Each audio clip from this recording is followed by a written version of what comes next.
ਮੇਰਾ ਨਾਮ ਅੰਜਲੀ ਹੈ। ਮੇਰੇ ਪਤੀ ਦਾ ਨਾਮ ਰਕੇਸ਼ ਹੈ। ਉਸ ਦੇ ਮਾਤਾ ਪਿਤਾ ਦਾ ਬਚਪਨ ਵਿੱਚ ਹੀ ਦੇਹਾਂਤ ਹੋ ਗਿਆ ਸੀ। ਰਕੇਸ਼ ਦੇ ਚਾਚੇ ਦਾ ਵਿਆਹ ਵੀ ਛੋਟੀ ਉਮਰ 'ਚ ਹੋ ਗਿਆ। ਉਹਨਾਂ ਘਰ ਬੱਚਾ ਪੈਦਾ ਨਹੀਂ ਹੋ ਸਕਦਾ ਸੀ। ਉਹਨਾਂ ਰਕੇਸ਼ ਨੂੰ ਗੋਦ ਲੈ ਲਿਆ। ਰਕੇਸ਼ ਦਾ ਚਾਚਾ ਜਾਨੀ ਪਿਤਾ ਇਹ ਦੋਨੋਂ ਦੇਖਣ 'ਚ ਭਰਾ ਲੱਗਦੇ ਸੀ। ਰਕੇਸ਼ ਤੇ ਉਸ ਦੀ ਉਮਰ 'ਚ ਥੋੜਾ ਹੀ ਫਰਕ ਸੀ। ਆਪਾਂ ਇਸ ਕਹਾਣੀ 'ਚ ਰਕੇਸ਼ ਦੇ ਚਾਚੇ ਨੂੰ ਪਿਓ ਲੈ ਕੇ ਹੀ ਚੱਲਾਂਗੇ। ਸ਼ੁਰੂ ਕਰਦੇ ਹਾਂ ਕਹਾਣੀ। ਮੈਂ ਅੰਜਲੀ। ਜਦੋਂ ਵੀ ਮੇਰੇ ਪਤੀ ਰਕੇਸ਼ ਦਫ਼ਤਰ ਤੋਂ ਘਰ ਆਉਂਦਾ ਸੀ ਤਾਂ ਉਹ ਮੈਨੂੰ ਬੰਦ ਕਮਰੇ ਵਿੱਚ ਹੀ ਪਾਉਂਦਾ ਸੀ। ਅੱਜ ਜਦੋਂ ਉਹ ਦਫ਼ਤਰ ਤੋਂ ਘਰ ਆਇਆ, ਉਸਨੇ ਮੈਨੂੰ ਕਈ ਵਾਰ ਆਵਾਜ਼ ਮਾਰੀ ਤੇ ਫ਼ੋਨ ਕੀਤਾ, ਪਰ ਮੈਂ ਬਾਥਰੂਮ ਵਿੱਚ ਸੀ। ਮੈਨੂੰ ਦਰਵਾਜ਼ਾ ਖੋਲ੍ਹਣ ਵਿੱਚ ਦੇਰ ਹੋ ਗਈ ਸੀ। ਜਦੋਂ ਮੈਂ ਦਰਵਾਜ਼ਾ ਖੋਲ੍ਹਿਆ, ਮੈਂ ਰਕੇਸ਼ ਦਾ ਚਿਹਰਾ ਦੇਖਿਆ। ਉਹ ਗੁੱਸੇ ਨਾਲ ਲਾਲ ਸੀ। ਸ਼ਾਇਦ ਹੁਣ ਉਸ ਨੂੰ ਮੇਰੇ 'ਤੇ ਸ਼ੱਕ ਹੋਣ ਲੱਗਾ ਸੀ। ਉਹ ਮੈਨੂੰ ਉੱਪਰ ਤੋਂ ਹੇਠਾਂ ਤੱਕ ਦੇਖ ਰਿਹਾ ਸੀ। ਹੁਣ ਮੈਨੂੰ ਵੀ ਚਿੰਤਾ ਹੋਣ ਲੱਗ ਪਈ ਕਿ ਕਿਤੇ ਉਸ ਨੂੰ ਮੇਰੇ ਬਾਰੇ ਕੁਝ ਪਤਾ ਨਾ ਲੱਗਿਆ ਹੋਵੇ। ਮੈਂ ਉਹਨਾਂ ਨੂੰ ਇਹ ਵੀ ਨਹੀਂ ਦੱਸ ਸਕਦੀ ਸੀ ਕਿ ਮੈਂ ਆਪਣੇ ਆਪ ਨੂੰ ਆਪਣੇ ਕਮਰੇ ਵਿੱਚ ਬੰਦ ਕਰਕੇ ਕੀ ਕਰਦੀ ਸੀ। ਸੱਚ ਤਾਂ ਇਹ ਸੀ ਕਿ ਆਪਣੇ ਆਪ ਨੂੰ ਕਮਰੇ ਵਿੱਚ ਬੰਦ ਕਰਕੇ ਸਮਾਂ ਬਿਤਾਉਣਾ ਮੇਰੀ ਮਜਬੂਰੀ ਬਣ ਗਈ ਸੀ। ਮੇਰਾ ਨਾਮ ਅੰਜਲੀ ਹੈ। ਮੈਂ ਬਹੁਤ ਪੜ੍ਹੀ ਲਿਖੀ ਕੁੜੀ ਹਾਂ। ਇੰਨੀ ਪੜ੍ਹੀ ਲਿਖੀ ਹੋਣ ਦੇ ਬਾਵਜੂਦ ਵੀ ਮੈਨੂੰ ਹਾਲਾਤਾਂ ਨਾਲ ਸਮਝੌਤਾ ਕਰਨਾ ਪਿਆ। ਇਸ ਸਮਝੌਤੇ ਵਿੱਚ ਗਲਤੀ ਕਿਸੇ ਹੋਰ ਦੀ ਨਹੀਂ, ਮੇਰੀ ਹੈ। ਅਜਿਹਾ ਹੋਇਆ ਕਿ ਇੱਕ ਦਿਨ ਬੱਸ 'ਚ ਜਾਂਦੇ ਸਮੇਂ ਰਕੇਸ਼ ਨਾਲ ਮੁਲਾਕਾਤ ਹੋਈ।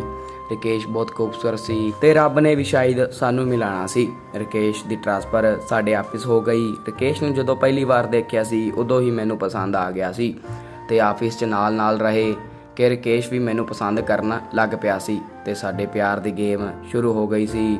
ਇਸ ਤਰ੍ਹਾਂ ਲਗਭਗ 1 ਸਾਲ ਬੀਤ ਗਿਆ ਸੀ। ਮੇਰੇ ਘਰ ਦਾ ਮੇਰਾ ਵਿਆਹ ਕਰਨਾ ਚਾਹੁੰਦੇ ਸੀ। ਮੈਨੂੰ ਮੇਰੀ ਮਾਂ ਨੇ ਪੁੱਛਿਆ, ਜੇ ਤੇਰੀ ਜ਼ਿੰਦਗੀ 'ਚ ਕੋਈ ਮੁੰਡਾ ਹੈ ਤਾਂ ਦੱਸ ਦੇ, ਸਾਨੂੰ ਕੋਈ ਸਮੱਸਿਆ ਨਹੀਂ। ਮੈਂ ਆਪਣੀ ਮਾਂ ਨੂੰ ਦੱਸ ਦਿੱਤਾ। ਕੁਝ ਦਿਨਾਂ ਬਾਅਦ ਮੈਂ ਰਕੇਸ਼ ਨੂੰ ਆਪਣੇ ਮਾਤਾ ਪਿਤਾ ਨਾਲ ਮਿਲਾਇਆ।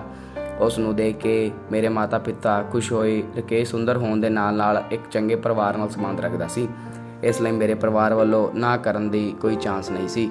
ਦੂਸਰੇ ਪਾਸੇ ਜਦੋਂ ਰਕੇਸ਼ ਨੇ ਆਪਣੇ ਮਾਤਾ ਪਿਤਾ ਨੂੰ ਦੱਸਿਆ, ਉਹਨਾਂ ਨੂੰ ਕੋਈ ਖੁਸ਼ੀ ਨਹੀਂ ਹੋਈ ਕਿਉਂਕਿ ਉਹ ਸਕੇ ਮਾਂ-ਬਾਪ ਨਹੀਂ ਸਨ। ਪਰ ਰਕੇਸ਼ ਦੀ ਖੁਸ਼ੀ ਲਈ ਮੈਨੂੰ ਦੇਖਣ ਆ ਗਏ।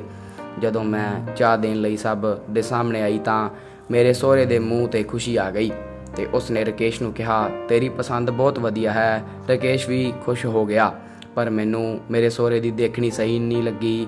ਉਹ ਮੈਨੂੰ ਹੋਰ ਹੀ ਨਜ਼ਰਾਂ ਨਾਲ ਦੇਖ ਰਿਹਾ ਸੀ। ਮੈਂ ਸੋਚਿਆ ਸ਼ਾਇਦ ਇਹ ਮੇਰਾ ਵਹਿਮ ਹੈ ਤੇ ਮੈਂ ਇਸ 'ਤੇ ਜ਼ਿਆਦਾ ਨਾ ਸੋਚਿਆ। ਕੁਝ ਮਹੀਨਿਆਂ ਬਾਅਦ ਮੇਰਾ ਤੇ ਰਕੇਸ਼ ਦਾ ਵਿਆਹ ਹੋ ਗਿਆ। ਮੈਂ ਰਕੇਸ਼ ਦੀ ਦੁਲਹਨ ਬਣ ਕੇ ਉਸ ਦੇ ਘਰ ਆ ਗਈ। ਪਹਿਲੀ ਰਾਤ ਮੈਂ ਕਮਰੇ ਵਿੱਚ ਬੈਠ ਕੇ ਰਕੇਸ਼ ਦੀ ਉਡੀਕ ਕਰ ਰਹੀ ਸੀ। ਅਚਾਨਕ ਦਰਵਾਜ਼ਾ ਕਿਸੇ ਨੇ ਖੜਕਾਇਆ। ਮੈਂ ਸੋਚਿਆ ਕਿ ਇਹ ਰਕੇਸ਼ ਹੋਵੇਗਾ, ਪਰ ਇਹ ਰਕੇਸ਼ ਨਹੀਂ ਸੀ। ਉਸ ਦਾ ਮਤਰੇਆ ਪਿਤਾ ਜਾਨੀ ਚਾਚਾ ਸੀ। ਉਸ ਨੂੰ ਦੇਖ ਕੇ ਮੈਂ ਡਰ ਗਈ ਅਤੇ ਮੈਂ ਕੰਬਦੀ ਆਵਾਜ਼ ਵਿੱਚ ਪੁੱਛਿਆ ਕਿ ਕੀ ਹੋਇਆ ਅਤੇ ਰਕੇਸ਼ ਕਿੱਥੇ ਨੇ। ਮੇਰਾ ਸਹੁਰਾ ਕੁਝ ਕਹਿਣ ਹੀ ਵਾਲਾ ਸੀ ਤਾਂ ਰਕੇਸ਼ ਉੱਤੇ ਆ ਗਿਆ ਅਤੇ ਸਹੁਰਾ ਕਮਰੇ ਤੋਂ ਬਾਹਰ ਚਲਾ ਗਿਆ। ਮੈਂ ਰਕੇਸ਼ ਨੂੰ ਕਿਹਾ, ਗਲਤ ਨਾ ਸਮਝਿਓ, ਤੁਹਾਡਾ ਮਤਰੇਆ ਪਿਤਾ ਮੈਨੂੰ ਸਹੀ ਨਹੀਂ ਲੱਗਦਾ। ਰਕੇਸ਼ ਨੇ ਕਿਹਾ, ਅੰਜਲੀ, ਅੱਜ ਤੁਸੀਂ ਮੇਰੇ ਪਿਤਾ ਬਾਰੇ ਇਹ ਕਹਿ ਲਿਆ, ਪਰ ਅੱਗੇ ਤੋਂ ਇਹੋ ਜਿਹਾ ਕੁਝ ਨਾ ਕਹਿਣਾ। ਮੇਰੇ ਲਈ ਇਹੀ ਮੇਰਾ ਸਕਾ ਬਾਪ ਹੈ ਤੇ ਮੇਰਾ ਸਭ ਕੁਝ ਹੈ। ਤੁਸੀਂ ਉਸ 'ਤੇ ਗਲਤ ਦੋਸ਼ ਲਗਾ ਰਹੇ ਹੋ। ਮੈਂ ਗੱਲ ਟਾਲਦੇ ਹੋਏ ਕਿਹਾ, ਮੇਰੇ ਕਹਿਣ ਦਾ ਉਹ ਮਤਲਬ ਨਹੀਂ ਸੀ। ਮੈਂ ਡਰ ਗਈ ਕਿ ਤੁਸੀਂ ਕਮਰੇ 'ਚ ਕਿਉਂ ਨਹੀਂ ਆਏ। ਰਕੇਸ਼ ਨੇ ਕਿਹਾ, ਮੈਨੂੰ ਦੋਸਤ ਨੇ ਬੁਲਾ ਲਿਆ ਸੀ। ਉਸ ਦੀ ਗੱਲ ਸੁਣਨ ਲੱਗ ਪਿਆ ਤੇ ਪਾਪਾ ਕੁਝ ਪੁੱਛਣ ਆਏ ਹੋਣੇ। ਹਰ ਗੱਲ ਨੂੰ ਗਲਤ ਨਾ ਸੋਚਿਆ ਕਰ। ਰਕੇਸ਼ ਦੇ ਮੂੰਹ ਵਿੱਚ ਇਹ ਸਭ ਸੁਣ ਕੇ ਮੈਨੂੰ ਤਸੱਲੀ ਮਿਲੀ। ਮੈਂ ਇਸ ਗੱਲ ਨੂੰ ਵਹਿਮ ਦਿਲ ਵਿੱਚੋਂ ਕੱਢ ਦਿੱਤਾ। ਇਸ ਤਰ੍ਹਾਂ ਦਿਨ ਨਿਕਲ ਰਹੇ ਸੀ, ਪਰ ਮੇਰੇ ਸਹੁਰੇ ਦੇ ਲੱਛਣ ਠੀਕ ਨਹੀਂ ਸੀ। ਉਹ ਮੇਰੇ ਸਹੁਰਾ ਹੁੰਦਾ ਹੋਇਆ ਵੀ ਮੇਰੇ ਅੱਗੇ ਪਿੱਛੇ ਘੁੰਮਦਾ ਰਹਿੰਦਾ ਸੀ। ਮੈਂ ਕਿਸੇ ਨੂੰ ਕੁਝ ਨਹੀਂ ਦੱਸ ਸਕਦੀ ਸੀ ਕਿਉਂਕਿ ਰਕੇਸ਼ ਨੂੰ ਪਿਤਾ 'ਤੇ ਅੰਨਾ ਵਿਸ਼ਵਾਸ ਸੀ। ਮੈਂ ਤੇ ਰਕੇਸ਼ ਕੁਝ ਦਿਨਾਂ ਲਈ ਹਨੀਮੂਨ ਲਈ ਚਲੇ ਗਏ। ਮੈਂ ਬਹੁਤ ਖੁਸ਼ ਸੀ। ਹਾਲੇ ਅਸੀਂ 1-2 ਦਿਨ ਹੀ ਰਹੇ ਸੀ ਕਿ ਰਕੇਸ਼ ਦੇ ਪਿਤਾ ਦਾ ਫੋਨ ਆਇਆ ਕਿ ਰਕੇਸ਼ ਜਲਦੀ ਘਰ ਆ ਜਾਂ ਕੰਮ ਦੇ ਸਿਲਸਿਲੇ ਵਿੱਚ ਕਿਤੇ ਬਾਹਰ ਜਾਣਾ ਹੈ। ਮੈਂ ਅਤੇ ਰਕੇਸ਼ ਅਗਲੇ ਦਿਨ ਘਰ ਆ ਗਏ। ਰਕੇਸ਼ ਨੇ ਇਕੱਲੇ ਨੇ ਕੰਮ ਦੇ ਸਿਲਸਿਲੇ 'ਚ ਜਾਣਾ ਸੀ। ਮੈਂ ਰਕੇਸ਼ ਨਾਲ ਗੱਲ ਕੀਤੀ ਅਤੇ ਆਪਣੇ ਪੇਕੇ ਘਰ ਆ ਗਈ। ਪੇਕੇ ਘਰ ਆ ਕੇ ਮੈਨੂੰ ਸਕੂਨ ਮਿਲਿਆ। ਮੈਨੂੰ ਮੇਰਾ ਸਹੁਰਾ ਘਰ ਜੇਲ੍ਹ ਲੱਗਦਾ ਸੀ ਆਪਣੇ ਸਹੁਰੇ ਕਰਕੇ, ਕਿਉਂਕਿ ਉਹ ਅੱਖਾਂ ਪਾੜ ਦੇਖਦਾ ਰਹਿੰਦਾ ਸੀ, ਜੋ ਮੈਨੂੰ ਜਮਾਂ ਪਸੰਦ ਨਹੀਂ ਸੀ। ਮੇਰੀ ਸੱਸ ਨੂੰ ਤਾਂ ਜਮਾਂ ਕੋਈ ਫਰਕ ਨਹੀਂ ਪੈਂਦਾ ਸੀ। ਸਹੁਰਾ ਜਿੱਧਰ ਮਰਜ਼ੀ ਜਾਵੇ। ਰਕੇਸ਼ 2-3 ਦਿਨ ਬਾਅਦ ਵਾਪਸ ਆ ਗਏ। ਮੈਂ ਵੀ ਵਾਪਸ ਆ ਗਈ। ਇੱਕ ਦਿਨ ਰਕੇਸ਼ ਤੇ ਮੇਰਾ ਸਹੁਰਾ ਦੋਵੇਂ ਹੀ ਆਫਿਸ ਗਏ। ਮੈਂ ਸਹੁਰੇ ਦੇ ਆਫਿਸ ਜਾਣ 'ਤੇ ਬਹੁਤ ਖੁਸ਼ ਸੀ। ਘਰੇ ਬਹੁਤ ਸਕੂਨ ਮਿਲ ਰਿਹਾ ਸੀ। ਕਿਉਂਕਿ ਜਦੋਂ ਦੀ ਆਈ ਸੀ ਰਕੇਸ਼ ਦੇ ਪਿਤਾ ਕੋਈ ਨਾ ਕੋਈ ਬਹਾਨਾ ਲਾ ਘਰ ਹੀ ਰਹਿੰਦੇ ਸੀ। ਉਸ ਦਿਨ ਜਦੋਂ ਰਕੇਸ਼ ਦੇ ਪਿਤਾ ਆਫਿਸ ਗਏ, ਮੈਂ ਦਰਵਾਜ਼ਾ ਬੰਦ ਨਹੀਂ ਕੀਤਾ ਤੇ ਸਕੂਨ ਨਾਲ ਆਪਣੇ ਕਮਰੇ 'ਚ ਸੌ ਗਈ। ਜਦੋਂ ਮੇਰੀ ਅੱਖ ਖੁੱਲੀ, ਮੈਂ ਦੇਖਿਆ ਸਹੁਰਾ ਮੇਰੇ ਬੈੱਡ ਤੇ ਬੈਠਾ ਸੀ। ਉਹਨਾਂ ਨੂੰ ਦੇਖਦੇ ਮੈਂ ਭੱਜ ਕੇ ਉੱਠ ਗਈ। ਮੈਂ ਘਬਰਾ ਕੇ ਪੁੱਛਿਆ, ਤੁਸੀਂ ਕਦੋਂ ਆਏ ਤੇ ਤੁਸੀਂ ਇੱਥੇ? ਉਹਨਾਂ ਕਿਹਾ, ਕਿਉਂ, ਮੈਂ ਵੈਸੇ ਆ ਨਹੀਂ ਸਕਦਾ, ਅੱਜ ਮੈਂ ਤੈਨੂੰ ਆਪਣਾ ਬਣਾ ਕੇ ਹੀ ਸਾਹ ਲਵਾਂਗਾ। ਇਹ ਗੱਲ ਸੁਣ ਮੈਂ ਰੌਲਾ ਪਾਉਣ ਲੱਗੀ। ਉਸਨੇ ਕਿਹਾ, ਜਿੰਨਾ ਰੌਲਾ ਪਾਉਣਾ ਪਾ ਲੈ, ਤੇਰੀ ਆਵਾਜ਼ ਸੁਣਨ ਵਾਲਾ ਕੋਈ ਨਹੀਂ ਹੈ ਘਰ। ਸੱਸ ਮੇਰੀ ਕਿਤੇ ਗਈ ਹੋਈ ਸੀ। ਮੈਂ ਇਹ ਸੁਣ ਸੋਚਾਂ 'ਚ ਪੈ ਗਈ, ਕਰਾਂ ਤਾਂ ਹੁਣ ਕੀ ਕਰਾਂ। ਅਚਾਨਕ ਦਰਵਾਜ਼ੇ ਤੇ ਦਸਤਕ ਹੋਈ। ਮੇਰੀ ਜਾਨ 'ਚ ਜਾਨ ਆਈ। ਮੇਰਾ ਸਹੁਰਾ ਦਰਵਾਜ਼ਾ ਖੋਲ੍ਹਣ ਗਿਆ। ਮੈਂ ਵੀ ਉਸ ਦੇ ਪਿੱਛੇ ਪਿੱਛੇ ਚਲੀ ਗਈ। ਦਰਵਾਜ਼ੇ ਤੇ ਹੋਰ ਕੋਈ ਨਹੀਂ, ਰਕੇਸ਼ ਸੀ। ਰਕੇਸ਼ ਦੇ ਪਿਤਾ ਰਕੇਸ਼ ਨੂੰ ਦੇਖ ਕੇ ਕਹਿੰਦੇ, ਆਪਣੀ ਪਤਨੀ ਨੂੰ ਸੰਭਾਲ ਕੇ ਰੱਖ, ਇਸ ਦਾ ਚਾਲ ਚੱਲਣ ਠੀਕ ਨਹੀਂ ਹੈ। ਰਕੇਸ਼ ਨੇ ਕਿਹਾ, ਕੀ ਹੋਇਆ ਪਾਪਾ, ਤੁਹਾਨੂੰ ਅੰਜਲੀ ਨੇ ਕੁਝ ਕਿਹਾ? ਤਾਂ ਰਕੇਸ਼ ਦਾ ਪਿਤਾ ਬੋਲੇ, ਇਸ ਨੇ ਮੈਨੂੰ ਕੀ ਕਹਿਣਾ। ਜਦੋਂ ਮੈਂ ਘਰ ਆਇਆ ਤਾਂ ਮੈਂ ਦੇਖਿਆ ਪਿਛਲੇ ਦਰਵਾਜ਼ੇ ਤੇ ਲੜਕਾ ਭੱਜ ਰਿਹਾ ਸੀ। ਰਕੇਸ਼ ਦੇ ਪਿਤਾ ਦੇ ਮੂੰਹ ਤੋਂ ਉਹ ਗੱਲ ਸੁਣ ਕੇ ਮੈਂ ਘਬਰਾ ਗਈ ਕਿ ਇਹ ਕੀ ਬੋਲ ਰਿਹਾ ਹੈ। ਮੈਂ ਜਲਦੀ ਕਿਹਾ, ਇਹੋ ਜਿਹਾ ਕੁਝ ਨਹੀਂ ਹੈ। ਤਾਂ ਰਕੇਸ਼ ਨੇ ਕਿਹਾ, ਫਿਰ ਮੇਰੇ ਪਿਤਾ ਝੂਠ ਬੋਲ ਰਹੇ ਹਨ। ਰਕੇਸ਼ ਨੇ ਕਿਹਾ, ਤੇਰਾ ਕਿਹੜਾ ਯਾਰ ਹੈ ਜੋ ਭੱਜ ਰਿਹਾ ਸੀ, ਜੋ ਤੈਨੂੰ ਮਿਲ ਆਇਆ ਸੀ? ਅੰਜਲੀ, ਇਹ ਤੂੰ ਸਹੀ ਨਹੀਂ ਕੀਤਾ। ਮੈਂ ਰਕੇਸ਼ ਦੇ ਪੈਰਾਂ ਤੇ ਡਿੱਗ ਪਈ ਤੇ ਕਿਹਾ, ਇਸ ਤਰ੍ਹਾਂ ਦਾ ਗਲਤ ਇਲਜ਼ਾਮ ਮੇਰੇ ਸਿਰ ਤੇ ਨਾ ਲਾਓ। ਤੁਹਾਡੇ ਪਿਤਾ ਸਭ ਝੂਠ ਬੋਲ ਰਹੇ ਹਨ। ਸਗੋਂ ਇਹ ਮੇਰੇ ਕਮਰੇ ਵਿੱਚ ਆਏ ਸੀ ਤੇ ਮੈਨੂੰ ਕਹਿਣ ਲੱਗੇ, ਮੈਂ ਤੈਨੂੰ ਅੱਜ ਆਪਣਾ ਬਣਾ ਕੇ ਰਹਾਂਗਾ। ਰਕੇਸ਼ ਦੇ ਪਿਤਾ ਨੇ ਰਕੇਸ਼ ਨੂੰ ਕਿਹਾ, ਜਦੋਂ ਇਸ ਦਾ ਕਾਲਾ ਸੱਚ ਪਤਾ ਲੱਗ ਗਿਆ ਤੇ ਇਸ ਦੀ ਅਸਲੀਅਤ ਮੈਂ ਤੇਰੇ ਸਾਹਮਣੇ ਰੱਖੀ ਤਾਂ ਉਲਟਾ ਮੈਨੂੰ ਹੀ ਫਸਾ ਰਹੀ ਹੈ।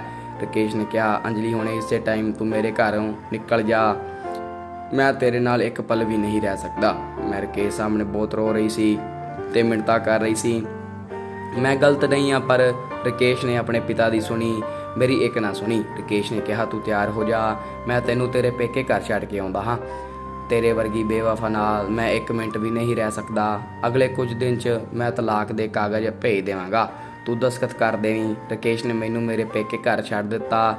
ਇੱਥੇ ਆਉਣ ਦੇ ਕੁਝ ਦਿਨ ਬਾਅਦ ਮੈਨੂੰ ਪਤਾ ਲੱਗਿਆ ਮੈਂ ਮਾਂ ਬਣਨ ਵਾਲੀ ਹਾਂ, ਪਰ ਇਹ ਗੱਲ ਮੈਂ ਕਿਸੇ ਨੂੰ ਨਾ ਦੱਸੀ। ਕੁਝ ਦਿਨ ਬਾਅਦ ਰਕੇਸ਼ ਨੇ ਤਲਾਕ ਦੇ ਕਾਗਜ਼ ਭੇਜ ਦਿੱਤੇ। ਮੈਂ ਦਸਤਖਤ ਨਹੀਂ ਕਰਨਾ ਚਾਹੁੰਦੀ ਸੀ, ਪਰ ਮੈਨੂੰ ਕਰਨੇ ਪਏ। ਕੁਝ ਮਹੀਨਿਆਂ ਬਾਅਦ ਮੇਰੇ ਘਰ ਇੱਕ ਕੁੜੀ ਨੇ ਜਨਮ ਲਿਆ। ਮੇਰੇ ਪੇਕੇ ਘਰ 'ਚ ਕਿਸੇ ਦੇ ਮੂੰਹ ਤੇ ਮੁਸਕਾਨ ਨਹੀਂ ਸੀ। ਮੇਰੇ ਪੇਕੇ ਘਰ ਮਾਂ ਤੇ ਭਰਾ ਰਹਿੰਦੇ ਸੀ। ਕੁੜੀ ਹੋਣ ਦੇ ਬਾਅਦ ਉਹ ਖੁਸ਼ ਨਹੀਂ ਸੀ, ਕਿਉਂਕਿ ਮੈਂ ਉਹਨਾਂ ਤੇ ਬੋਝ ਬਣਦੀ ਜਾ ਰਹੀ ਸੀ। ਵਿਆਹ ਹੋਣ ਤੋਂ ਬਾਅਦ ਪੇਕੇ ਘਰ ਵਿੱਚ ਰਹਿਣਾ ਕਿੰਨਾ ਮੁਸ਼ਕਿਲ ਹੈ, ਇਹ ਇੱਕ ਕੁੜੀ ਹੀ ਜਾਣ ਸਕਦੀ ਹੈ। ਇੱਕ ਦਿਨ ਮੈਂ ਬਾਜ਼ਾਰ ਗਈ, ਮੈਨੂੰ ਉੱਥੇ ਮੇਰਾ ਸਹੁਰਾ ਮਿਲਿਆ। ਉਸਨੇ ਮੈਨੂੰ ਰੋਕਿਆ ਤੇ ਕਿਹਾ, ਕੀ ਹਾਲ ਹੈ ਅੰਜਲੀ? ਮੈਂ ਉਸ ਨਾਲ ਗੱਲ ਨਹੀਂ ਕਰਨਾ ਚਾਹੁੰਦੀ ਸੀ। ਉਸਨੇ ਮੈਨੂੰ ਕੁਝ ਇਸ ਤਰ੍ਹਾਂ ਦੀਆਂ ਗੱਲਾਂ ਕਹੀਆਂ ਕਿ ਮੇਰੀ ਜ਼ਿੰਦਗੀ ਬਦਲ ਗਈ। ਉਸਨੇ ਕਿਹਾ, ਅੰਜਲੀ, ਤੈਨੂੰ ਪਤਾ ਹੈ ਰਕੇਸ਼ ਨੇ ਦੂਜਾ ਵਿਆਹ ਕਰਵਾ ਲਿਆ ਹੈ। ਰਕੇਸ਼ ਦੇ ਦੂਜੇ ਵਿਆਹ ਬਾਰੇ ਸੁਣ ਕੇ ਮੇਰੀਆਂ ਅੱਖਾਂ 'ਚੋਂ ਹੰਝੂ ਆ ਗਏ। ਜਿਸ ਵਿਅਕਤੀ ਨੂੰ ਮੈਂ ਇੰਨਾ ਪਿਆਰ ਕੀਤਾ, ਅੱਜ ਉਹ ਮੈਨੂੰ ਛੱਡ ਕਿਸੇ ਹੋਰ ਦਾ ਹੋ ਗਿਆ। ਮੈਂ ਕਿਸੇ ਹੋਰ ਦੀ ਨਹੀਂ ਹੋਈ ਸੀ, ਭਾਵੇਂ ਇਕੱਲੀ ਰਹਿ ਰਹੀ ਸੀ। ਮੈਂ ਕੁਝ ਨਹੀਂ ਕਰ ਸਕਦੀ ਸੀ। ਤਾਂ ਰਕੇਸ਼ ਦੇ ਪਿਤਾ ਨੇ ਕਿਹਾ, ਕੀ ਸੋਚ ਰਹੀ ਹੈ ਅੰਜਲੀ? ਮੈਂ ਕਿਹਾ ਸੀ, ਮੇਰੀ ਗੱਲ ਮੰਨ ਲੈ। ਜੇਕਰ ਤੂੰ ਮੇਰੀ ਗੱਲ ਉਸ ਦਿਨ ਮੰਨਣੀ ਹੁੰਦੀ ਤਾਂ ਅੱਜ ਤੂੰ ਸਾਡੇ ਘਰ 'ਚ ਹੀ ਹੋਣਾ ਸੀ। ਉਸ ਸਮੇਂ ਮੈਂ ਸੋਚਿਆ ਤੇ ਉਸ ਨੂੰ ਕਿਹਾ, ਹਾਲੇ ਤੱਕ ਕੁਝ ਨਹੀਂ ਵਿਗੜਿਆ, ਮੈਂ ਤੁਹਾਡੀਆਂ ਸਭ ਗੱਲਾਂ ਮੰਨ ਲਵਾਂਗੀ, ਪਰ ਮੇਰੀ ਇੱਕ ਸ਼ਰਤ ਹੈ, ਤੁਹਾਨੂੰ ਮੇਰੇ ਨਾਲ ਵਿਆਹ ਕਰਾਉਣਾ ਪਵੇਗਾ। ਉਹ ਮੇਰੇ ਪਿੱਛੇ ਪਹਿਲਾਂ ਹੀ ਪਾਗਲ ਸੀ। ਇਹ ਗੱਲ ਸੁਣ ਉਸ ਦੇ ਮੂੰਹ ਤੇ ਖੁਸ਼ੀ ਆਈ ਤੇ ਉਸਨੇ ਹਾਂ ਕਰ ਦਿੱਤੀ। ਉਸਨੇ ਕਿਹਾ, ਮੈਂ ਤੇਰੇ ਲਈ ਕੁਝ ਵੀ ਕਰ ਸਕਦਾ ਹਾਂ। ਮੈਂ ਆਪਣੇ ਸਹੁਰੇ ਨਾਲ ਹੀ ਵਿਆਹ ਕਰਵਾ ਲਿਆ ਤੇ ਮੇਰੀ ਕੁੜੀ ਬਾਰੇ ਕਿਸੇ ਨੂੰ ਪਤਾ ਨਹੀਂ ਸੀ। ਮੈਂ ਦੁਲਹਨ ਬਣ ਉਸ ਘਰ ਵਿੱਚ ਵਾਪਸ ਆ ਗਈ ਜਿੱਥੇ ਮੈਨੂੰ ਧੱਕੇ ਮਾਰ ਕੇ ਕੱਢਿਆ ਗਿਆ ਸੀ। ਰਕੇਸ਼, ਉਸ ਦੀ ਪਤਨੀ ਮੈਨੂੰ ਦੇਖ ਹੈਰਾਨ ਰਹਿ ਗਏ, ਪਰ ਮੇਰੀ ਸੱਸ ਪਾਗਲ ਹੀ ਸੀ। ਉਸ ਨੂੰ ਆਪਣੇ ਘਰ ਵਾਲੇ ਨਾਲ ਕਦੇ ਫਰਕ ਨਹੀਂ ਪਿਆ ਸੀ। ਉਹ ਜੋ ਕੁਝ ਮਰਜ਼ੀ ਕਰੇ, ਮੈਂ ਕਿਸੇ ਨੂੰ ਨਹੀਂ ਬੁਲਾਇਆ, ਬਸ ਸਿੱਧਾ ਕਮਰੇ 'ਚ ਚਲੀ ਗਈ। ਮੇਰਾ ਸਹੁਰਾ ਮੈਨੂੰ ਮਹਾਰਾਣੀ ਤਰ੍ਹਾਂ ਰੱਖਦਾ ਸੀ, ਮੇਰੀ ਹਰ ਗੱਲ ਮੰਨਦਾ ਤੇ ਮੈਂ ਦਿਖਾਉਂਦੀ ਸੀ ਕਿ ਮੈਂ ਉਸ ਨੂੰ ਬਹੁਤ ਪਿਆਰ ਕਰਦੀ ਹਾਂ। ਮੈਂ ਕਿਹਾ ਕਿ ਤੁਸੀਂ ਆਪਣੀ ਪਹਿਲੀ ਪਤਨੀ ਨੂੰ ਤਲਾਕ ਦੇ ਦਿਓ। ਉਸਨੇ ਮੇਰੀ ਗੱਲ ਮੰਨ ਲਈ ਤੇ ਪਹਿਲੀ ਪਤਨੀ ਨੂੰ ਤਲਾਕ ਦੇ ਦਿੱਤਾ। ਫਿਰ ਕੁਝ ਹਫ਼ਤਿਆਂ ਬਾਅਦ ਕਿਹਾ ਕਿ ਜੇ ਤੁਸੀਂ ਮੈਨੂੰ ਇੰਨਾ ਹੀ ਪਿਆਰ ਕਰਦੇ ਹੋ ਤਾਂ ਮੇਰੇ ਨਾਮ ਸਾਰੀ ਪ੍ਰਾਪਰਟੀ ਕਰ ਦਿਓ।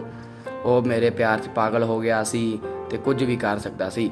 ਉਸਨੇ ਬਿਨਾਂ ਸੋਚੇ ਸਮਝੇ ਸਭ ਕੁਝ ਮੇਰੇ ਨਾਮ ਕਰ ਦਿੱਤਾ। ਰਕੇਸ਼ ਦੇ ਨਾਮ ਤੇ ਕੁਝ ਨਹੀਂ ਸੀ, ਸਾਰੀ ਪ੍ਰਾਪਰਟੀ ਮੇਰੇ ਨਾਮ ਹੋ ਗਈ। ਮੈਂ ਕੁਝ ਦਿਨ ਲਈ ਪੇਕੇ ਘਰ ਚਲੀ ਗਈ ਤੇ ਜਦੋਂ ਵਾਪਸ ਆਈ ਤਾਂ ਮੇਰੇ ਨਾਲ ਮੇਰੀ ਬੇਟੀ ਸੀ। ਮੇਰਾ ਸਹੁਰਾ ਮਤਲਬ ਮੇਰਾ ਦੂਜਾ ਪਤੀ ਦੇਖ ਕੇ ਹੈਰਾਨ ਹੋਇਆ ਤੇ ਪੁੱਛਣ ਲੱਗਿਆ ਇਹ ਕੌਣ ਹੈ। ਮੈਂ ਕਿਹਾ ਮੇਰੀ ਬੇਟੀ ਹੈ ਤੇ ਮੈਂ ਨਾਲ ਤਲਾਕ ਦੇ ਪੇਪਰ ਲੈ ਕੇ ਆਈ ਸੀ। ਮੈਂ ਉਸ ਦੇ ਹੱਥ 'ਚ ਤਲਾਕ ਦੇ ਕਾਗਜ਼ ਪਕੜਾ ਕੇ ਕਿਹਾ ਮੈਂ ਹੁਣ ਤੇਰੇ ਨਾਲ ਇੱਕ ਪਲ ਵੀ ਨਹੀਂ ਰਹਿਣਾ ਚਾਹੁੰਦੀ। ਤੈਨੂੰ ਕੀ ਲੱਗਿਆ ਸੀ ਮੈਂ ਤੈਨੂੰ ਪਿਆਰ ਕਰਦੀ ਸੀ ਤੇ ਖੁਸ਼ੀ 'ਚ ਵਿਆਹ ਕਰਵਾਇਆ। ਮੈਂ ਸਿਰਫ ਇਹ ਵਿਆਹ ਤੇਰੇ ਤੋਂ ਬਦਲਾ ਲੈਣ ਲਈ ਕਰਿਆ ਸੀ।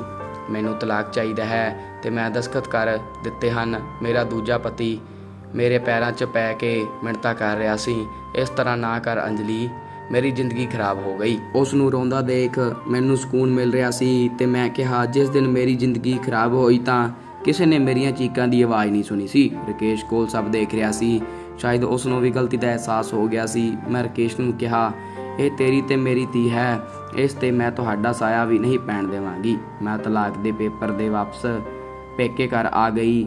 ਅੱਜ ਮੇਰੇ ਕੋਲ ਪੈਸਾ, ਆਪਣਾ ਘਰ, ਸਭ ਕੁਝ ਹੈ। ਇਹ ਸਭ ਮੈਂ ਆਪਣੀ ਬੇਟੀ ਲਈ ਕੀਤਾ। ਇਹ ਸਭ ਕਰਨਾ ਮੇਰੀ ਮਜਬੂਰੀ ਸੀ। ਮੈਂ ਆਪਣੀ ਬੇਟੀ ਨੂੰ ਮਾਤਾ ਪਿਤਾ ਦੋਨਾਂ ਦਾ ਪਿਆਰ ਦਿੱਤਾ ਤੇ ਬਹੁਤ ਖੁਸ਼ ਰੱਖਦੀ ਹਾਂ। ਦੋਸਤੋ, ਅੰਜਲੀ ਨਾਲ ਬਹੁਤ ਗਲਤ ਹੋਇਆ ਸੀ, ਪਰ ਸਾਨੂੰ ਕਦੇ ਵੀ ਕਿਸੇ ਦੀਆਂ ਗੱਲਾਂ ਵਿੱਚ ਆ ਕੇ ਆਪਣਾ ਪਰਿਵਾਰ ਨਹੀਂ ਉਜਾੜਨਾ ਚਾਹੀਦਾ। ਕਿੱਦਾਂ ਲੱਗੀ ਕਹਾਣੀ ਦੋਸਤੋ ਕਮੈਂਟ ਬਾਕਸ 'ਚ ਜ਼ਰੂਰ ਦੱਸਣਾ ਤੇ ਚੈਨਲ ਨੂੰ ਸਬਸਕ੍ਰਾਈਬ ਜ਼ਰੂਰ ਕਰਨਾ। ਧੰਨਵਾਦ।